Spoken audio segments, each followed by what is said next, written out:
अस्सलाम वालेकुम।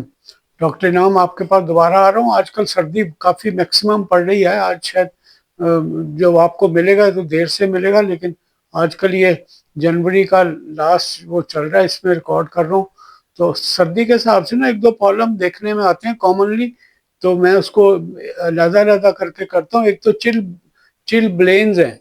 Chill blends होते हैं, ये कोई सर्दी की वजह से नॉट कोई कोई आइस कोल्ड सर्दी ना हो, ठंडी हो, और हवा अगर कोई मरतूब हवा है और ठंडी है तो उसको में एक्सपोजर की वजह से ना ये हमें कॉमन देखने में आती है।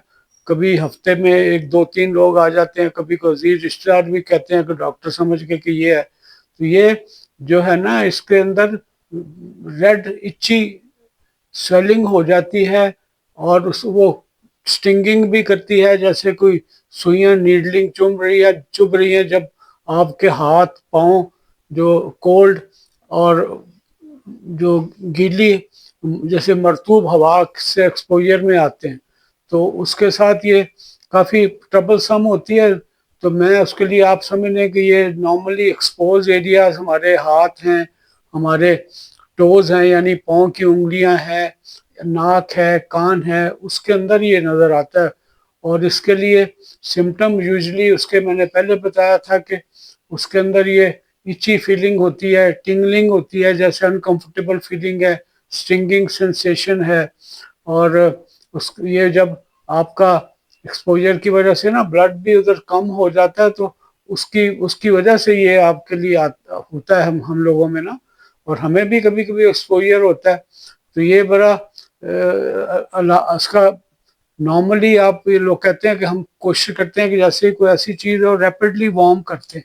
तो रैपिड वार्मिंग जो है ना, ये चिल ब्लेन्स को दावत देती है कि चिल ब्लेन हो जाते हैं तो ग्रेजुअली वार्म करना चाहिए। इसके अलावा आपका कोई ब्लिस्टिंग भी हो जाती है कभी कभी, यानी स्वेलिंग से हो जाती है, लगता है फूला फूला जिल्द के नीचे पानी आ गया। रेयरली ये क्रैक भी हो जाते हैं और अल्सर भी बन जाते हैं। तो नॉर्मली ये सेल्फ लिमिटिंग चीज़ है, दो तीन हफ्तों के अंदर अंदर जो है ना क्लियर हो जाते हैं। अगर लंबा देर हो जाए, कुछ ज़्यादा क्रैक्स आ जाएं, अल्सर बन जाए उंगलियों पे, टोज में, तो फिर डॉक्टर का मशवरा लेना चाहिए।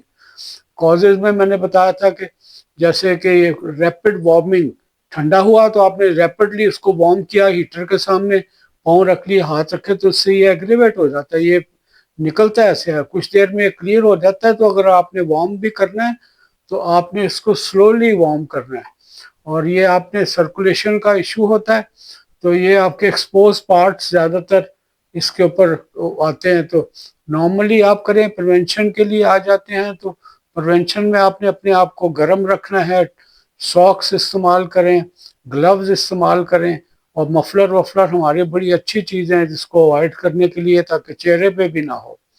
तो ये थोड़ा सा टाइम आप सब्र कर लें और कर लें। अगर बहुत ज़्यादा है तो लोग, मैंने देखा है स्किन स्पेशलिस्ट चिलब्लेन आम रेफर करते हैं, और उसको कभी कभी कोई ऑइंटमेंट्स वगैरह भी देते हैं, मोलियर्स लगाते हैं, मॉइस्चराइजिंग चीज़ें रखते हैं। तो मेन चीज़ तो वाइडेंस ही है। तो ये आपने ख्याल रखना है कि ये इसकी ड्यूरेशन 2 से 3 हफ्ते के अंदर अंदर क्लियर हो जाती है। आपने अवॉइड करने हैं चीज़ें जिससे एग्रेवेट हो जाए, जैसे बीटा ब्लॉकर है, स्मोकिंग है, ये चीज़ें भी हेल्पफुल नहीं रहती। इसलिए आपने अगर दवाई की ज़रूरत पड़े सीवियर केसेस में, तो वेज़ोडाइलेटर हैं जो कि खून की नालियों को खोलते हैं, जैसे वो रेनॉल्ड फिनोमेना भी होता है, वो मैं बाद में बताऊंगा।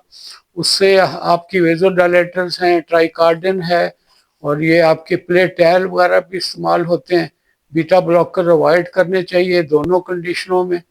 तो चिलब्लेन एक कॉमन चीज़ है जो लोग, हमारे बच्चों को, जवानों को, हर किसी को कोल्ड एक्सपोजर से होती है। तो ये इससे घबराना नहीं है। नाम इसका चिलब्लेन है। और ये सर्दियों में जैसे ही वेदर क्लियर होता है, थोड़ा सा जो सर्दी कम होती है, तो इसका इंसिडेंस बहुत ज़्यादा जल्दी कम हो जाता है।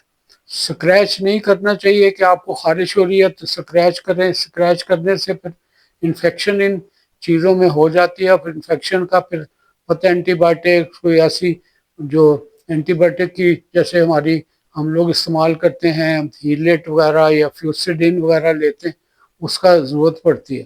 تو بیسٹ چیز تو آئیڈنس ہے. تو اپنے گلوز، مفلر کور کریں، کوئی ایکسپوجر نہ ہو. اور یہ درمیانہ قسم کی سردی، بہت شدید آئس کولڈ سردی میں یوزلی نہیں ہوتے جو ہمارے آج کل کی ہے، جس میں کہ برف بڑی، ہمارے ایسے اسلام آباد وغیرہ میں تو برف جمتی نہیں ہے، لیکن ٹیمپریچر کافی ڈاؤن ہو جاتا ہے. تو اپنا خیال رکھیے گا. اللہ اب سامان میں رکھے آپ سب کو. یہ ایک اسپیکٹ ہے جو سردیوں میں دیکھنے پہ آتا ہے. السلام علیکم.